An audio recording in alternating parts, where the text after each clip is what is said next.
سر آپ ایک مال کمانے والی پیسہ کمانے والی جاب انسپیکٹر اور تحصیلدار کی جاب آپ چھوڑ کر یہ صحافت کی طرف اور تعلیم اور تدریس کی طرف کیسے آئے سر؟ کیوں آپ؟ نہیں، یہ تو صحافت کی طرف پہلی بات تو یہ ہے کہ زندگی جو ہے وہ تحصیلداری سے شروع نہیں ہوئی تھی. زندگی تو اس سے بہت پہلے شروع ہوئی تھی اور وہ بڑی خوبصورت زندگی تھی. رشتوں کی قدر ہوتی تھی، لوگوں میں محبت ہوتی تھی، خلوص ہوتا تھا. اور یہ والا خلوص نہیں ہوتا تھا دکھاوے کا جو کہ ابھی ہمارے معاشرے کو جو ہے وہ خرابیاں پیدا کر رہا ہے. معاشرے میں بڑا لوگ سچے دل سے ایک دوسرے سے محبت کرتے تھے اور یقین کریں کہ وہی زندگی خوبصورت تھی. اس میں آسائشیں ہمارے پاس کم ہوتی تھیں اور اتنی زیادہ سہولیات نہیں ہوتی تھیں، لیکن اس زندگی میں جو آرام تھا، اس زندگی میں جو سکون تھا، اس زندگی میں جو خوشی تھی، وہ آج کی جو آسائشوں بھری زندگی ہے. اور اللہ پاک کی ہر نعمت آج جو ہے وہ میرے پاس بھی موجود ہے. اس پہ جتنا اللہ کا شکر ادا کیا جائے کم ہے، اور بے شمار لوگوں کے پاس ہے. کچھ اللہ کے بہت شکر گزار ہوتے ہیں، کچھ لوگوں کو توفیق نہیں ہوتی اس کی. تو وہی ایک سچی، پاکیزہ، صاف ستھری، ہر قسم کے مفادات سے پاک زندگی ہوتی تھی. اس کے بعد پھر ایک اسٹوڈنٹ لائف آتی ہے جس میں پہلے آپ کی ابتدائی تعلیم ہوتی ہے، اس کے بعد پھر آپ ہائر ایجوکیشن کی طرف آتے ہیں، پھر اس کے بعد آپ کی پریکٹیکل لائف شروع ہوتی ہے. تو جب پریکٹیکل لائف شروع ہوئی تو اس وقت مختلف جو سنا کرتے تھے کہ جی فلاں جاب جو ہے وہ بڑی اختیارات والی ہے اور بڑی پیسے والی ہے اور یہ ہے وہ ہے، اس طرح کی. لیکن میں نے جو تحصیلداری کی یا اس سے کچھ عرصہ بعد پولیس میں بطور انسپیکٹر بھی پبلک سروس کمیشن میں سلیکٹ ہوا، تو اس کے پیچھے ہرگز یہ مقصد نہیں تھا کہ پیسہ کمانا یا اس طرح کی چیز جو ہے.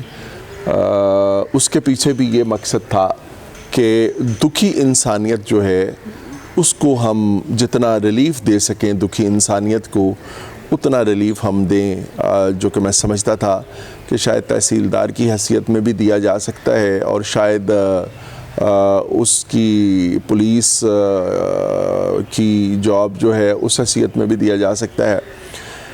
لیکن جو ہمارے معاشرے میں خرابیاں ہیں اور وہ خرابیاں اس قسم کی جو جابس ہیں ان کے ساتھ جڑ جاتی ہیں یا مجبوراً جوڑ لی جاتی ہیں، تو میں نے دیکھا کہ مجھے یہ سارا کچھ جو ہے یہ سوٹ نہیں کرتا.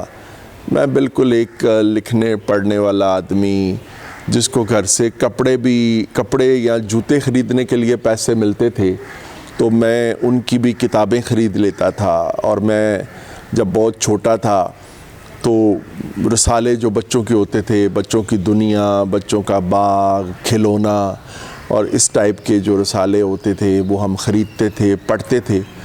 تو رجحان بالکل مختلف تھا. تو جب میں اس قسم کی جابز میں آیا تو مجھے لگا کہ جیسے یہ میرے مزاج اور میری فطرت اور جو تربیت میرے والدین نے، میرے پیرنٹس نے میری کی ہے، یہ اس کے مطابق نہیں ہے. تو پھر وہ چھوڑ دی اور اس کے بعد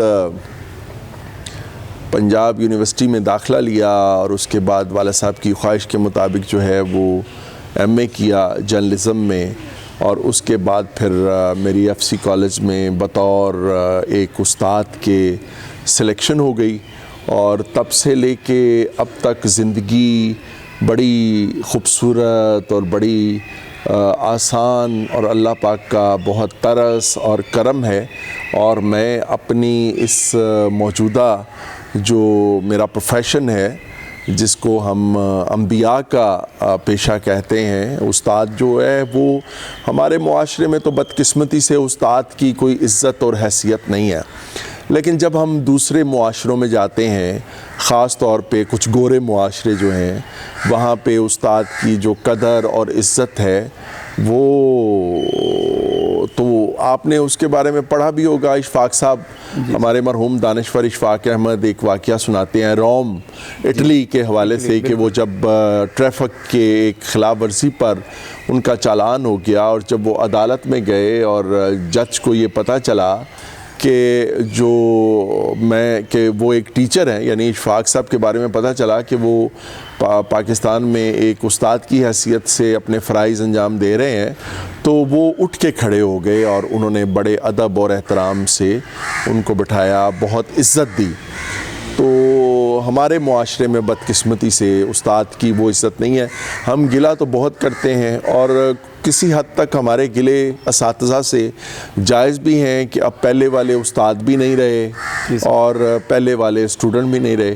میرا خیال ہے کہ جس طرح پورے کا پورا معاشرہ جو ہے وہ اخلاقی تباہی کا شکار ہے، تو اس میں یہ پروفیشن بھی اگر آ گیا ہے جس کو کہ نہیں آنا چاہیے، تو اب اس کا کیا کریں؟